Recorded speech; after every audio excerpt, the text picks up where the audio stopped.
গত 24 বছর এখানে এসে সালাম দিতে পারলাম না। আমি তো এই জালেম সরকারের হাতে 3 বার বন্দী হয়ে জেলে ছিলাম। আমার মতো অনেকেই দফায় দফায় জেলে গিয়েছে, বছরের পর বছর আমাদের জেলে কেটেছে। আমরা তো জাতির মুক্তি তো করে নিজের মুক্তি তো চিন্তা করতে পারিনি।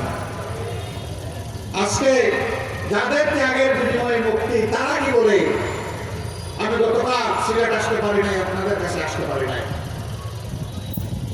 আমার বিবেক আমাকে বলেছে, আমি যেহেতু জাতীয় ময়দানে একজন ক্ষুদ্র রাজনৈতিক কর্মী হিসেবে কাজ করি, যে আজকে তোমার ঠিকানা সিলেট হবে না, আজকে তোমার ঠিকানা বাংলাদেশের রাজধানী হবে। যেই বীরদের কারণে তোমরা আজকের এই বাংলাদেশ পেয়েছো, তাদের পরিবারের সাথে তোমার ঈদ করা উচিত, তোমাকে ওখানে যেতে হবে।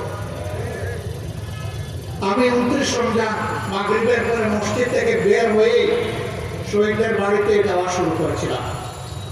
যদি প্রত্যেকটা শহীদের বাড়িতে গিয়ে তার মাকে, বাবাকে, ভাইকে, বোনকে, তার স্ত্রীকে যদি আমি সালাম দিতে পারতাম আর অবশ শিশুগুলোকে তুলে নিতে পারতাম, আমি পরম প্রশান্তি অনুভব করতাম।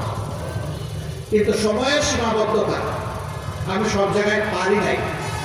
প্রতীকী বাছাই করে যারা সবচেয়ে অসহায়, আমি বলেছি সেই বাড়িগুলোতে আমি আগে যাব।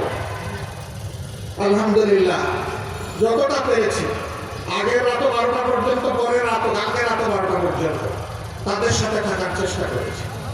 আমি তাদেরকে বলেছি কেমন লাগছে, তারা কেউ মুখ দিয়ে জবাব দিতে পারেনি।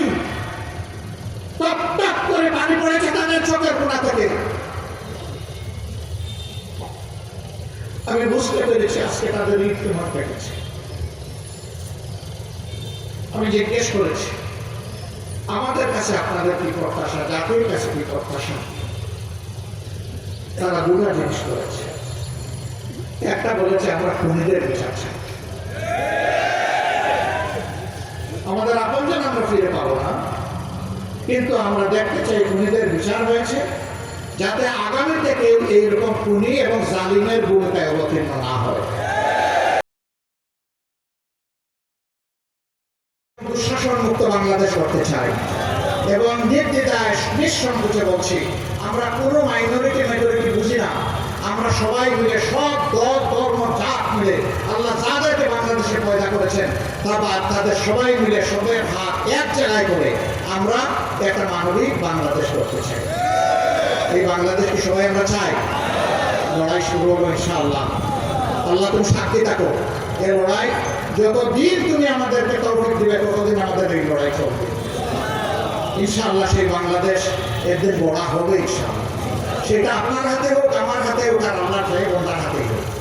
তো সেই সৌভাগ্য থেকে আল্লাহ যেন আমাদেরকে বঞ্চিত না করে, সেই কর্মী হিসাবে আল্লাহ যেন আমাদেরকে কবুল করে।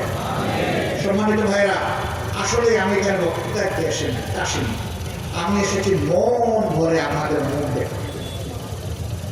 দুঃশাসন এবং জুলুমের কারণে আমি আপনাদের মুখ দেখতে পারি না, আমার স্ত্রী সন্তানের মুখ দেখতে পারি না। আমি বাংলাদেশে ছিলাম একটানা 10 মাস, এই দেশে ছিলাম, কিন্তু আমার মুখ দেখার পরিবেশ ছিল না। এরকম শুধু আমি নই, এরকম লক্ষ লক্ষ মানুষ। এর সাথে আপনারা, আল্লাহ আমাদেরকে চিরমুক্তির ব্যবস্থা করে, এ মুক্তি দুনিয়ার, এ মুক্তি আখিরাতের, এ মুক্তি কোরআনের দিকে।